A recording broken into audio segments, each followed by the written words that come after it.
નમસ્કાર મિત્રો, આપણી સમક્ષ ઉપસ્થિત છે અનિતા મેમ. તો અનિતા મેમ, તમારું પૂરું નામ જણાવશો? મારું પૂરું નામ અનિતા જોન છે. ઓકે, તમારો પૂરો ઇન્ટ્રોડક્શન આપશો? જેમ મેં જણાવ્યું, મારું નામ અનિતા જોન છે અને બેઝિકલી અમે સાઉથના છીએ. વી બિલોંગ ટુ ચેન્નઈ. પણ વર્ષો પહેલાં મારા મધર ફાધર બંને રાજકોટમાં શિફ્ટ થયા. બંને સેન્ટ્રલ ગવર્મેન્ટ ઓફિસર્સ હતા. એટલે અમે મારા બર્થ પહેલાંથી અમે રાજકોટમાં રહીએ છીએ. Okay, good. So Born and brought up in Rajkot. Okay, તો તમને ક્યારે ખબર પડી કે તમારે શિક્ષક બનવું છે? સી ટુ બી વેરી ઓનેસ્ટ, બહુ જાહેરમાં કહેવાય તો નહીં, પણ I was not a very good student. So student તરીકે થોડી વીક હતી, કારણ કે સ્પોર્ટ્સ તરફ ઢળાવ વધારે હતો. અને જેમ અબ્દુલ કલામજીએ કીધેલું છે કે a weak student is always a good teacher. So કોલેજમાં હતી ત્યારે એવો ખ્યાલ આવ્યો કે હું ટીચિંગ ફિલ્ડમાં સારું કામ કરી શકીશ. એટલે કોલેજમાં હતી ત્યારથી જ ઈચ્છા હતી કે હું એક ટીચર બનું. ઓકે, તો એક શિક્ષક બનવું સહેલું છે? ના, આમ તમે જોશો ને તો કોઈ પણ ફિલ્ડમાં તમે જાઓ તો જો તમારું પેશન એમાં હોય તો એ કામ ઇઝી થઈ જાય છે. એટલે માની લો કે મારે ટીચર બનવું હતું, તો ટીચર મારા માટે ઇઝી થઈ જાય. હવે તમે મને કહો કે તમે જઈને કોઈ ઓફિસ વર્ક કરો, તો પછી ઇઝી ના થાય. શું કામ? કારણ કે મારું પેશન નથી. કારણ કે ટીચિંગ મારું પેશન છે, તો ડેફિનેટલી ટીચિંગ મારા માટે ઇઝી થઈ જાય. તો જે પણ વ્યક્તિને સારા ટીચર બનવું હોય તો એનામાં પેશન હોય તો એ સારા ટીચર બની શકે. ઓકે, તો એક શિક્ષકની લાઈફમાં કઈ પ્રકારની ચેલેન્જીસ આવી શકે? સી, શિક્ષકની લાઈફમાં સૌથી મોટો ચેલેન્જ તો એ છે કે હું નેગેટિવ નહીં બોલવા માંગુ, પણ છતાં એક વાસ્તવિકતા જણાવીશ કે આજના જમાનામાં ટીચર્સને એવું રિસ્પેક્ટ નથી મળતું કે જેવું મળવું જોઈએ. એટલે એ સૌથી મોટો ચેલેન્જિંગ પોઈન્ટ થઈ જાય છે કે તમે તમારા કામથી રિસ્પેક્ટ કેવી રીતે મેળવી શકો. અને બીજું એક ચેલેન્જ એ આવી જાય કે ટેકનોલોજીના જમાનામાં લોકો ટીચર્સ કરતાં વધારે મહત્વ ટેકનોલોજીને આપતા હોય છે.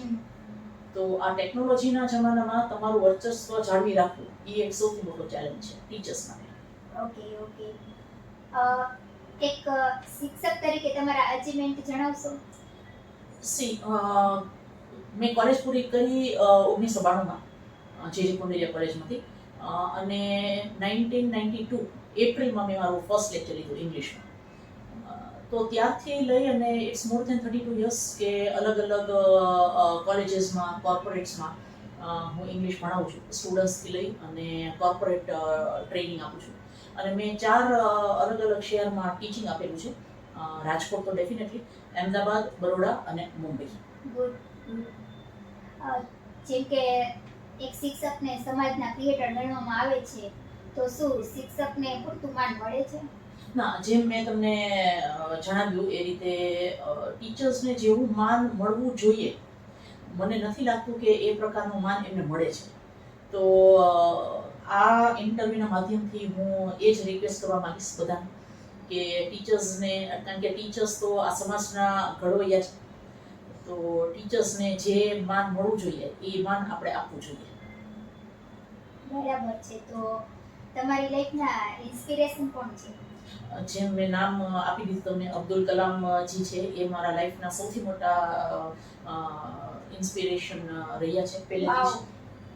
અબ્દુલ કલામજીની પુસ્તકો વાંચવી, એમના કોર્સ વાંચવા, અને એમાંથી ઘણું બધું શીખવા મળે છે કે આટલા મોટા સાયન્ટિસ્ટ, આપણા પ્રેસિડેન્ટ રહ્યા છતાં એ કેવા ગ્રાઉન્ડેડ હતા કે એમને એક પણ પ્રકારનો ઈગો નહોતો, ઘમંડ નહોતું કે પોતે આટલા મોટા સાયન્ટિસ્ટ છે. એટલે આ વસ્તુ આપણે શીખવાની રહેશે. બરાબર છે. તો તમને શું લાગે છે, તમે એક શિક્ષક તરીકે શિક્ષણની દુનિયામાં કઈ ફેરફાર કરવા માંગશો? ના, ડેફિનેટલી હું કરવા માંગીશ. હું 2013માં જ્યારે બોમ્બેથી રાજકોટ પાછી આવી, મુંબઈમાં હતી ને, ત્યારે એક વસ્તુ મેં નોટિસ કરી હતી કે અનફોર્ચ્યુનેટલી આપણા ગુજરાતી છોકરાઓને એવું માનવામાં આવે છે કે એ લોકોને ઇંગ્લિશ નથી આવડતું. તો આ જે મિથ છે એ હું તોડવા માંગતી હતી. હું એવું નથી કહેતી કે ઇંગ્લિશ એ એક જ લેંગ્વેજ છે કે જેનાથી તમે સ્માર્ટ બની શકો છો, પણ આપણે એક વાસ્તવિકતા સ્વીકારવાની રહે કે ઇંગ્લિશ ગ્લોબલ લેંગ્વેજ છે અને આપણે એમાં નિષ્ણાંત હોવું જોઈએ જો આપણે સમાજ સાથે રહેવું હોય તો. તો એક સપનું લઈને આવી છું કે આપણા સૌરાષ્ટ્રના છોકરાઓને ઇંગ્લિશમાં આપણે એક્સપર્ટ બનાવી દઈએ. ગુડ. તો તમે છેલ્લા 30 વર્ષથી ભણાવો છો તો કંટાળો નથી આવતો? ના, બિલકુલ નહીં, બિલકુલ નહીં. મારા સ્ટુડન્ટ્સને હું એક જ વસ્તુ કહું છું કે આજની તારીખે પણ મને સવારે ઉઠવા માટે એલાર્મની જરૂર પડતી નથી. જે દિવસે મને એલાર્મના સહારે જો ઉઠવાનું થશે એ દિવસે હું સમજી જઈશ કે મારે રિટાયરમેન્ટ લેવાનો સમય આવી ગયો છે. ગુડ. તો તમે જતા જતા સૌરાષ્ટ્રના વિદ્યાર્થીઓને ઇંગ્લિશ શીખવું કરવા માટે શું સલાહ આપશો? સૌથી પહેલા તો હું એ જણાવીશ કે હજી હું જવાની નથી.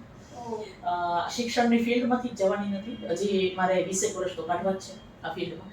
પણ ઇન્ટરવ્યૂ પૂરું કરતાં કરતાં એક વસ્તુ ખાલી જણાવીશ છોકરાઓને કે ઇંગ્લિશને આપણે જેટલું અઘરું ગણીએ છીએ એટલું અઘરું છે નહીં.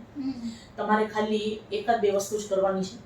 આપણે ઘણી વખત એવું કહેતા હોય કે મારી સાથે ઇંગ્લિશમાં વાત કરવા માટે કોઈ છે નહીં. કોઈની જરૂર નથી. તમે દરરોજ અડધી કલાક સુધી કોઈ પણ આર્ટિકલ, પુસ્તક, તમને જે ફિલ્ડમાં તમને ઇન્ટરેસ્ટ હોય, હું એવું નહીં કહું કે છાપું વાંચો, છાપું વાંચવાની જરૂર નથી, ડિક્શનરી વાંચવાની જરૂર નથી. તમને જે વસ્તુમાં રસ છે એનો આર્ટિકલ તમે ઇંગ્લિશમાં દરરોજ પણ મોટેથી વાંચો, જેથી કરીને તમારી જીભને પ્રેક્ટિસ થાય બોલવાની. બસ એવી રીતે તમે દરરોજ અડધી કલાક સુધી કરો તો 6 મહિનામાં without any teacher you can become fluent in English. Okay, બહુ સરસ. તો Anita ma'am, thank you so much.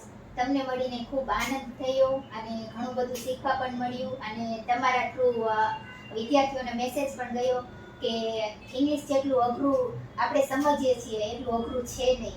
તો thank you so much. Thank you. Welcome.